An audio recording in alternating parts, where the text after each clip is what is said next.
दोस्तों नमस्ते। 76 स्टडी जी के चैनल में आपका स्वागत है। आज हम करेंगे भारतेंदु मंडल के प्रमुख कवि और उनसे संबंधित महत्वपूर्ण तथ्य। तो 76 स्टडी जी के चैनल को सब्सक्राइब करिए, लाइक करिए, शेयर करिए।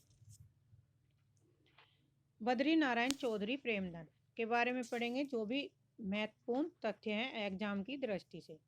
यूपीटीजीटी, पीजीटी और यूजीसी नेट आदि सब के लिए क्या है, महत्वपूर्ण है।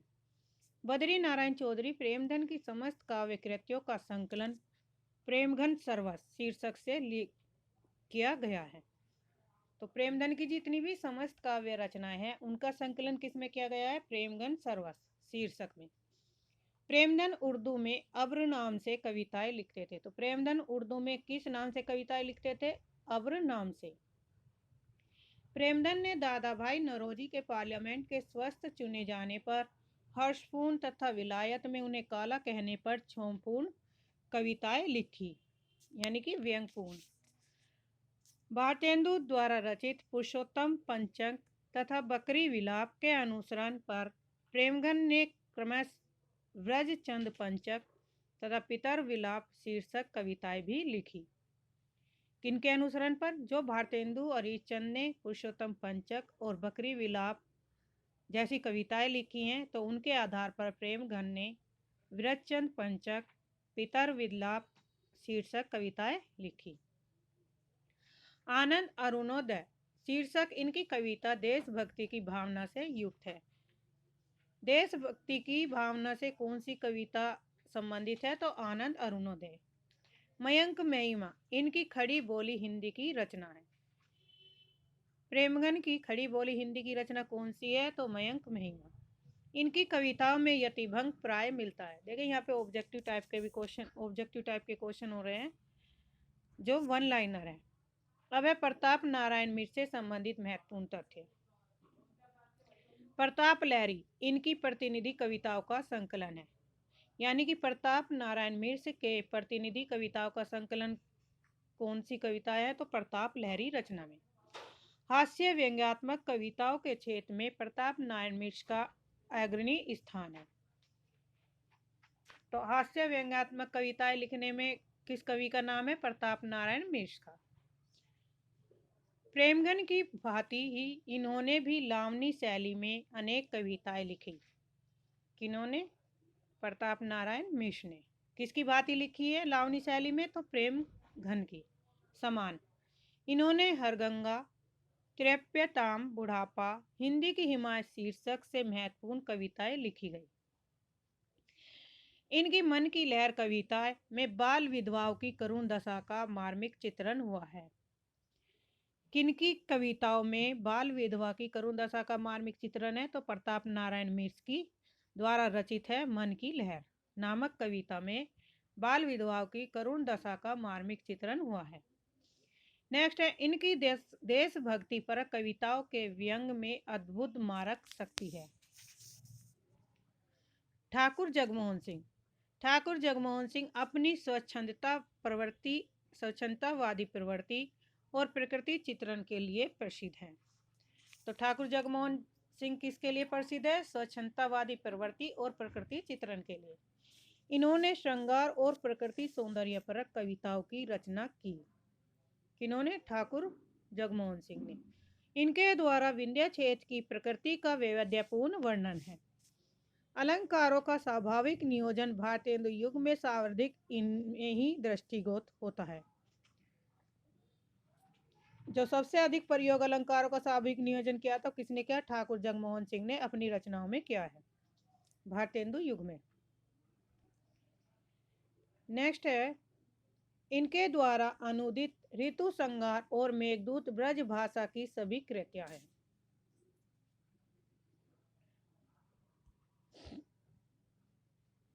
इनके द्वारा अनुवादित की गई रचनाएं कौन कौन सी है, किसके द्वारा, ठाकुर जगमोहन सिंह ने कौन सी रचनाएं अनुवादित की हैं, तो ऋतु संहार, मेघदूत, ब्रज भाषा की सरस की कृतियों का अनुवाद किया। नेक्स्ट कवि है अंबिका दत्त व्यास। अंबिका दत्त व्यास ने खड़ी बोली में कंसवध, जो कि अपूर्ण रचना है, शीर्षक प्रबंध काव्य की रचना है। इन्होंने फारसी छंद में दशरथ विलाप शीर्षक कविता खड़ी बोली में लिखी गई है। बिहारी बिहार नामक इनकी रचना में महाकवि बिहारी के दोहों का कुंडलिया छंद में भाव विस्तार किया गया है। भारत तेंदु द्वारा स्थापित कविता वर्धनी सभा में पूरी अमी की कटोरियां सी चिरंजीवी रहो विक्टोरिया रानी समस्या की पूर्ति करके अंबिका दत्त व्यास ने अपने काव्य लेखन की शुरुआत की। इस समस्या पूर्ति के फलस्वरूप इन्हें सुकवि की उपाधि भी प्राप्त हुई। किसे? तो सुकवि की उपाधि किस कवि को प्राप्त हुई थी? अंबिका दत्त व्यास को। इन्होंने भारत धर्म शीर्षक कविता में वर्णाश्रम का दृढ़तापूर्वक समर्थन किया। इस कविता में विदेशी वस्त्रों और अन्य वस्तुओं के आयात को भारत की आर्थिक बदहाली का मूल कारण भी बताया गया। भारत धर्म शीर्षक जो कविता है उसमें क्या किया गया? विदेशी वस्त्रों और वस्तुओं के आयात को भारत की आर्थिक स्थिति का मूल कारण बताया गया कि किस तरह से भारत की स्थिति थी। राधा कृष्ण दास राधा कृष्ण दास भारत तेंदु हरीशचंद के फुफेरे भाई थे। यानी कि जो राधा कृष्ण दास जी हैं वे भारतेंदु हरीशचंद के फूफा के भाई थे। नेक्स्ट है भारत बारहमासा और देश दशा समसामयिक भारत के विषय में इनकी प्रसिद्ध कविताएं भी हैं। भारत बारहमासा और देश दशा किस पर आधारित है? तो समसामयिक विषय पर संबंधित कविताएं हैं जो प्रसिद्ध हैं। इन्होंने रहीम के दोहों पर कुंडलियां छंद की रचना भी की। तो रहीम के दोहों पर कुंडलियों की छंद की रचना किसने की थी? राधा कृष्ण दास ने। अन्य बिंदु हैं अयोध्या प्रसाद खत्री ने अपनी रचना खड़ी बोली आंदोलन 1888 ईस्वी में काव्य में खड़ी बोली का सूत्रपात किया। इस कृति में ब्रज भाषा और अवधि की रचनाओं को हिंदी साहित्य के अंतर्गत स्थान देने से मना कर दिया था। खड़ी बोली पद की 5 शैलियां बताई जाती हैं। नंबर 1 मौलवी शैली, नंबर 2 मुंशी शैली, नंबर 3 पंडित शैली और नंबर 4 मास्टर शैली। मौलवी शैली, मुंशी शैली, पंडित शैली और मास्टर शैली। सरयू प्रसाद मिश्र ने ब्रज भाषा पद के लिए संस्कृत वृत्तों का इस्तेमाल पदबद्ध भाषा अनुवाद में किया है, यानी कि पद काव्य में। अब पढ़ेंगे द्विवेदी युग। द्विवेदी युग का समय काल है 1900 से 1918 ईस्वी समय काल माना जाता है। द्विवेदी युग का नामकरण आचार्य महावीर प्रसाद द्विवेदी के नाम पर हुआ। द्विवेदी युग की समय अवधि 1900 से 1918 ईस्वी तक मानी गई है। आचार्य रामचंद्र शुक्ल ने द्विवेदी युग का काल निर्धारण सन 1893 से 1918 तक करते हुए इसे नई धारा और द्वितीय उत्थान के अंतर्गत रखा है। किसने? आचार्य रामचंद्र शुक्ल ने। आचार्य रामचंद्र शुक्ल जी ने द्विवेदी युग के काल को 1893 से 1918 तक के समय को नई धारा और द्वितीय उत्थान का नाम दिया है। नेक्स्ट कवि है डॉक्टर नगेन ने द्विवेदी युग को जागरण काल नाम दिया। तो किस कवि ने द्विवेदी युग को जागरण सुधार काल का नाम दिया? तो डॉक्टर नगेन ने। 1893 ईस्वी में श्याम सुंदर दास, राम नारायण मिश्र और शिव कुमार सिंह के संयुक्त प्रयासों से काशी में नागरी प्रचारणी सभा की स्थापना हुई। सन 1899 में इंडियन प्रेस की स्थापना भी की गई। सरस्वती पत्रिका के प्रकाशन वर्ष से द्विवेदी युग का आरंभ स्वीकार किया जाता है। तो सरस्वती पत्रिका का प्रकाशन कब से आरंभ हुआ था? द्विवेदी युग से। नेक्स्ट है नागरी प्रचारणी सभा की प्रेरणा से इंडियन प्रेस प्रयाग द्वारा सरस्वती पत्रिका का प्रकाशन 1900 ईस्वी में आरंभ हुआ। इसके प्रथम संपादक थे बाबू श्याम सुंदर दास। किसके? सरस्वती पत्रिका के प्रथम संपादक कौन बने? तो बाबू श्याम सुंदर दास। उसके बाद महावीर प्रसाद द्विवेदी 1903 ईस्वी में इसके संपादक बने रहे। सरस्वती पत्रिका के महत्व को रेखांकित करते हुए इसे 20वीं शताब्दी के आरंभिक चरण का विश्वकोश भी कहा जाता है। इंपोर्टेंट है सारे तथ्य। द्विवेदी युग की प्रमुख साहित्यिक प्रवृत्तियाँ कौन कौन सी हैं? नंबर 1, राष्ट्रीयता की नवीन धारणा। इसमें भारतेंदु युग की अनिश्चित राष्ट्रीयता से अलग राष्ट्रीय भावना, देश प्रेम, अतीत गौरव की भावना को अभिव्यक्त हुई है। इतिवृत्तात्मकता, अधिकांश रचनाएं इतिवृत्तात्मक ढर्रे पर लिखी गई हैं। तो द्विवेदी युग की कौन कौन सी विशेषताएं हैं? राष्ट्र की नवीन धारणा। नंबर 2, इतिवृत्तात्मकता। नंबर 3,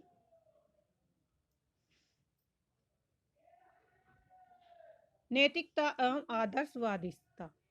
श्रृंगार भावना का विरोध करते हुए नैतिक मूल्यों पर बल दिया गया। द्विवेदी युग में किस पर बल दिया गया? नैतिकता पर और आदर्शवाद पर। द्विवेदी युग का काव्य समाज का आदर्श रूप लेकर चला। नंबर 4, विषयगत वैविध्य। विषयों का अत्यधिक इसमें विस्तार किया गया। किसमें? द्विवेदी युग में। तो द्विवेदी युग की विशेषताएं कौन कौन सी हुई? नंबर 1, राष्ट्रीयता की नवीन धारणा। नंबर 2, इतिवृत्तात्मकता। नंबर 3, नैतिकता एवं आदर्शवाद। नंबर 4, विषयगत वैविध्य। महत्वपूर्ण है द्विवेदी युग की प्रवृत्तियां से संबंधित क्वेश्चन पूछे गए हैं PYQ में। नंबर 5 है साहित्य की स्वदेशिता पर बल। साहित्य को मनोरंजन उपदेश का माध्यम स्वीकार करते हुए स्वदेशी लेखन पर बल दिया गया। काव्य रूप की विविधता, खंड काव्य, महाकाव्य, प्रबंध रूपों के साथ परगीत मुक्तकों की भी रचना की गई। यानी कि काव्य में विविधता का रूप देखा गया, जिसमें खंड काव्य, महाकाव्य और प्रबंध के साथ साथ इनमें क्या किया गया? परगीत के मुक्तक की भी रचना की गई है। तो ये थी द्विवेदी युग की प्रवृत्तियां। द्विवेदी युग के कवि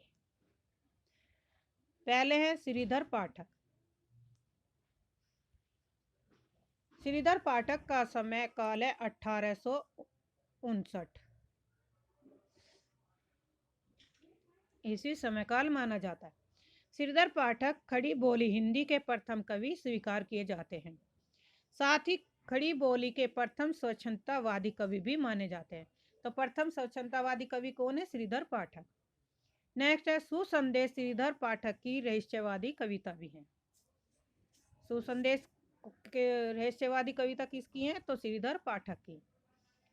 नेक्स्ट है मनोविनोद और कश्मीर सुषमा श्रीधर पाठक द्वारा ब्रज भाषा में रचित काव्य ग्रंथ है। ऐसे कौन से काव्य ग्रंथ है श्रीधर पाठक के जो खड़ी बोली भाषा में लिखे गए हैं? तो मनोविनोद और कश्मीर सुषमा। इनकी प्रथम काव्य रचना है मनोविनोद है, जो 3 भागों में क्रमश 1882, 1905 और 1912 ईस्वी में ये प्रकाशित हुई। कश्मीर सुषमा में प्रकृति में का सजीव मानवीकरण किया गया है। नेक्स्ट है भारत गीत में देश प्रेम की भावना से पूर्ण कविताएं लिखी गई हैं। श्रीधर पाठक द्वारा खड़ी बोली में रचित प्रथम कविता है गुणवंत हेमंत, इंपोर्टेंट है, और एकांतवासी योगी खड़ी बोली की प्रथम पुस्तक है। सांध्या अटन कृति में श्रीधर पाठक ने प्रकृति के विनाशकारी रूप का चित्रण किया गया है। नेक्स्ट कवि है अयोध्या सिंह उपाध्याय हरिओद। अयोध्या सिंह उपाध्याय हरिओद द्वारा रचित प्रिय प्रवास खड़ी बोली का प्रथम महाकाव्य माना जाता है। हालांकि रामचंद्र शुक्ल ने प्रिय प्रवास को महाकाव्य नहीं मानते। यही क्वेश्चन बनेगा कि ऐसे कौन से कवि हैं जो प्रिय प्रवास को महाकाव्य नहीं मानते हैं? तो आचार्य रामचंद्र शुक्ल। इसमें श्रृंगार और करुण रस की प्रधानता है। किसमें? प्रिय प्रवास में। प्रिय प्रवास का पहला जो नाम रखा गया था वो ब्रंजांगना विलाप था। प्रिय प्रवास का पहला नाम, और उसके बाद इसका नाम बदलकर प्रिय प्रवास रखा गया।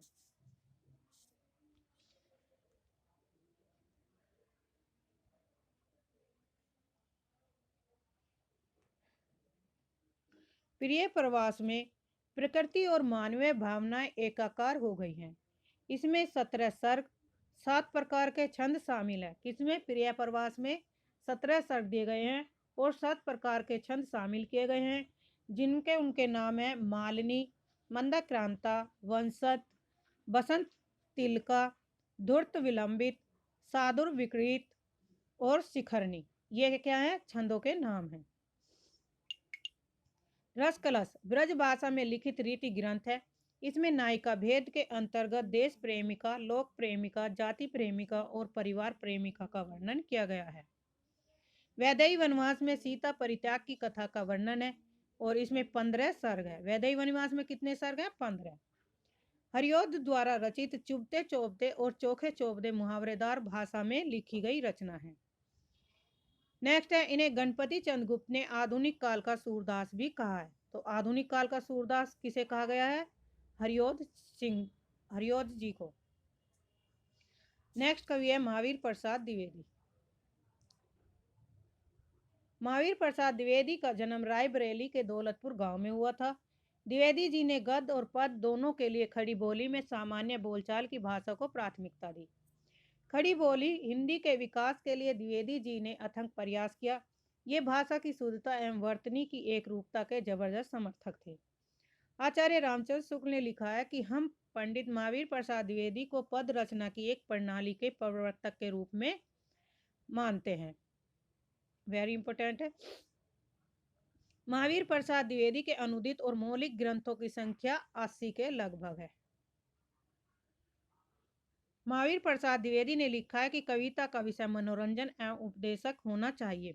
यमुना के किनारे केली कौतूहल का अद्भुत वर्णन बहुत हो चुका। न परकियाओं पर प्रबंध लिखने की अब कोई आवश्यकता है और न स्वीकियाओं के गतागत की पहेली बुझाने की। चींटी से लेकर हाथी पर्यंत, भिक्षुक से लेकर राजा पर्यंत तक, मनुष्य बिंदु से लेकर समुद्र पर्वत जल, अनंत आकाश, अनंत पृथ्वी, अनंत पर्वत सभी पर कविताएं हो सकती हैं। सर्गो नरक ठिकाना नाई महावीर प्रसाद द्विवेदी की प्रसिद्ध कविता है। इंपोर्टेंट है। संपत्ति शास्त्र इनकी प्रसिद्ध रचना है जिसमें अभूतपूर्व रूप से भारत के आर्थिक और राजनीतिक यथार्थ का चित्रण हुआ है। गिरिधर शर्मा नवरत्न की से संबंधित महत्वपूर्ण तथ्य। गिरिधर शर्मा नवरत्न की ख्याति बांग्ला और संस्कृत की रचनाओं को हिंदी अनुवाद करने को लेकर हो रही है। गिरिधर शर्मा नवरत्न ने गीतांजलि का हिंदी में तथा गोल्ड स्मिथ कृत का हर्मिट का संस्कृत श्लोकों में अनुवाद किया है। गिरिधर शर्मा ने नवरत्न ने माघ के शिशुपालवाद के 2 सर्गों का हिंदी माघ नाम से भी अनुवाद किया। नेक्स्ट कवि है लोचन प्रसाद पांडे।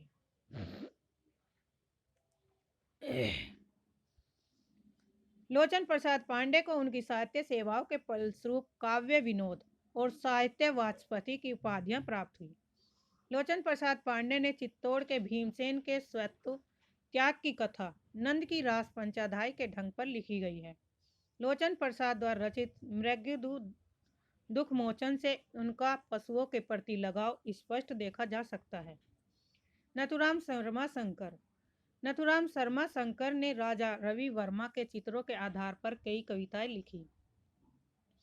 नथुराम शर्मा शंकर तत्कालीन कवि सम्मेलनों में कविता कामनीकांत, भारतेंदु परिगेद्यु, साहित्य सुधाकर आदि उपाधियों से नवाजे गए हैं।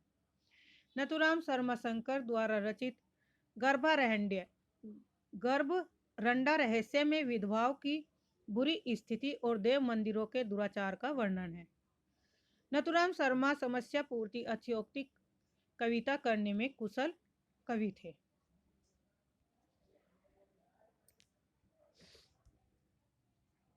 नेक्स्ट कवि है मैथिली शरण गुप्त। मैथिली शरण गुप्त आधुनिक युग के तुलसी माने जाते हैं। तो ऐसे कौन से कवि जो आधुनिक युग की तुलसी माना जाता है? तो मैथिली शरण गुप्त को। इनके पिता का नाम रामशरण दास था। ये चिरगांव झांसी के रहने वाले थे। मैथिली शरण गुप्त की पहली कविता हेमंत 1905 ईस्वी में सरस्वती पत्रिका में प्रकाशित हुई। इनकी आरंभिक रचनाएं हैं वैश्योपकारक नामक पत्र में प्रकाशित होती थी। इनकी पहली कविता रंग में भंग 1909 ईस्वी में प्रकाशित हुई। किसकी? मैथिली शरण गुप्त जी की पहली कविता कौन सी थी? तो रंग में भंग। मैथिली शरण गुप्त ने रसिकेंद्र नाम से ब्रज भाषा की कविताएं लिखी। किस कवि ने रसिकेंद्र नाम से ब्रज भाषा की कविता लिखी? तो मैथिली शरण गुप्त ने। गुप्त जी ने मधुप उपनाम से बांग्ला कविताओं एवं माइकल मधुसूदन दत्त की कृतियों का अनुवाद किया। गुप्त जी की पहली महत्वपूर्ण काव्य कृति भारत भारती 1912 ईस्वी में जो उनके यश का आधार बनी। यानी कि जो प्रसिद्धि गुप्त जी को मिली वो भारत भारती द्वारा रचना के द्वारा इन्हें प्रसिद्धि प्राप्त हुई। भारत भारती के संबंध में आचार्य रामचंद्र शुक्ल ने लिखा है कि पहले हिंदी प्रेमियों का सबसे अधिक ध्यान खींचने वाली पुस्तक भी यही रही। कौन सी? भारत भारती। इनकी लोकप्रियता का आलम यह रहा कि इसकी प्रतियां रातों रात खरीदी गई, इतनी ये पॉपुलर हो गई थी भारत भारती रचना।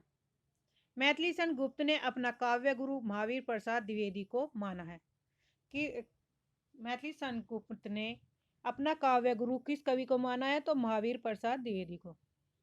गुप्त जी ने द्विवेदी युग के पहले ऐसे कवि थे जिनको राज्यसभा का सदस्य भी नियुक्त किया गया।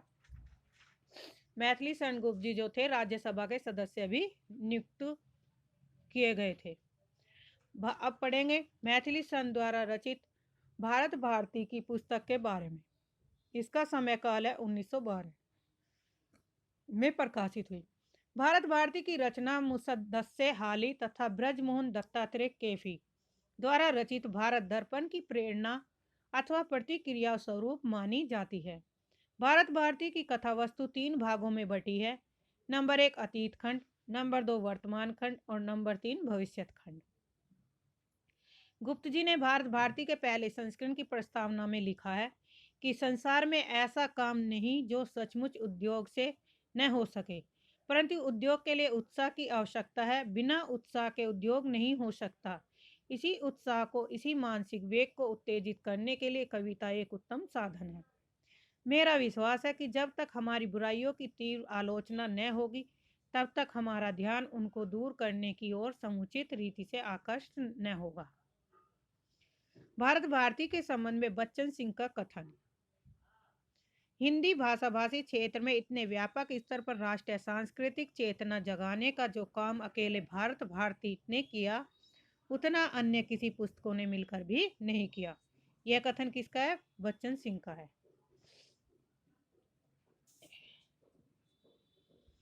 नेक्स्ट है भारत भारती ने देश प्रेम की भावनाओं को भी प्रबल किया।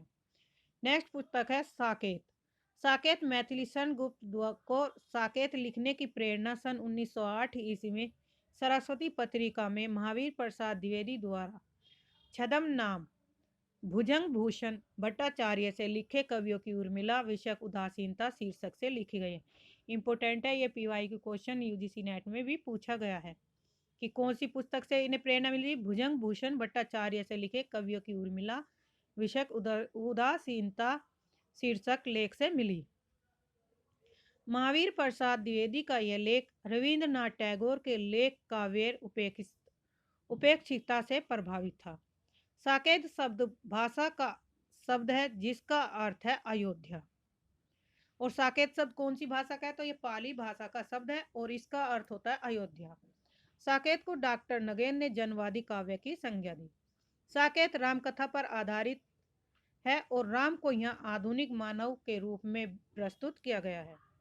उर्मिला और लक्ष्मण का मिलन साकेत के 12 सर्ग में वर्णित है। उर्मिला और लक्ष्मण का वर्णन किस में है? तो 12 सर्ग में, 10वें सर्ग में। राम काव्य का दूसरा स्तंभ साकेत को माना जाता है। साकेत का प्रथम सर्ग सरस्वती वंदना से प्रारंभ होता है। वेरी इंपॉर्टेंट फैक्ट है।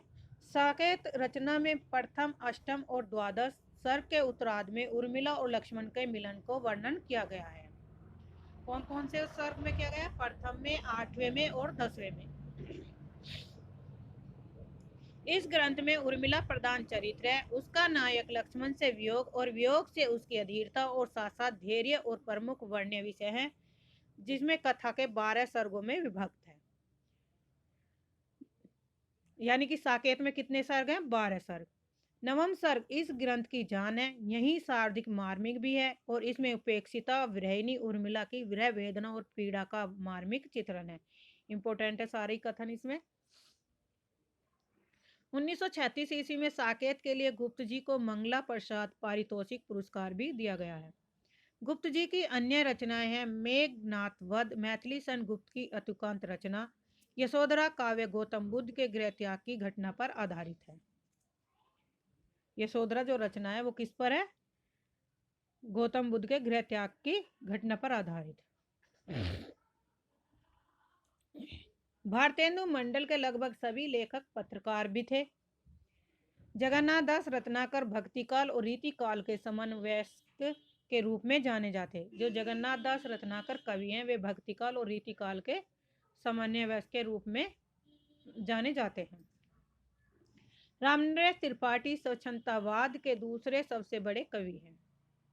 यानी कि पहले कौन से थे? श्रीधर पाठक, और दूसरे सबसे बड़े कवि कौन से हुए? रामनरेश त्रिपाठी स्वच्छंदतावाद के। मैथिली सन गुप्त और मुकुटधर पांडे को द्विवेदी युग के प्रसिद्ध परगीतकार भी माना जाता है। ब्रजभाषा काव्य में रचित रचनाएं प्रमुख कवि और उनकी रचनाएं हैं। जगन्नाथ दास रत्नाकर का समय काल है 1866 से 1932। इनकी प्रमुख रचनाएं हिंडोला 1894, हरिश्चंद्र, कलकासी, श्रृंगार लहरी, गंगा अवतरण 1927, उद्धव शतक 1929, वीराष्टक, गंगा विष्णु और रत्नाष्टक। वेरी इंपॉर्टेंट है ये दो रचनाएं, तो हर एग्जाम में पूछी जाती है।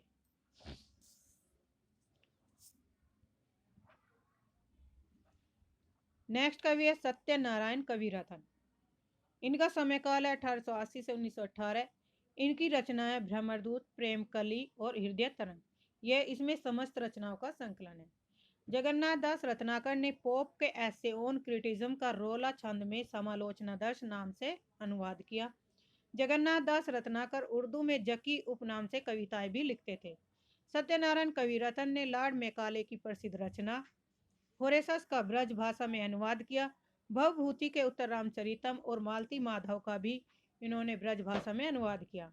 सत्यनारायण कविरत्न की समस्त रचनाओं का संकलन हृदय तरंग शीर्षक से बनारसी दास चतुर्वेदी ने भी किया। द्विवेदी युग की इतिवृत्तात्मक शैली के विरुद्ध छायावाद का आरंभ यहीं से माना जाता है। आज के लिए इतना ही। धन्यवाद। चैनल को सब्सक्राइब करिए, लाइक करिए, शेयर करिए ताकि आपको समय पर नोटिफिकेशन मिलती रहे। और जिनकी तैयारी, जो शुरू से तैयारी करना चाहते हैं, तो वे यहाँ से आधुनिक काल शुरू किया है, तो आप यहाँ से अपनी तैयारी शुरू कर सकते हैं शून्य से शिखर तक, यानी कि बेसिक से। और जिनकी तैयारी है उनका रिवीजन हो जाएगा। तो इसलिए आप चैनल से जुड़िए, चैनल को सब्सक्राइब करिए, लाइक करिए, शेयर करिए।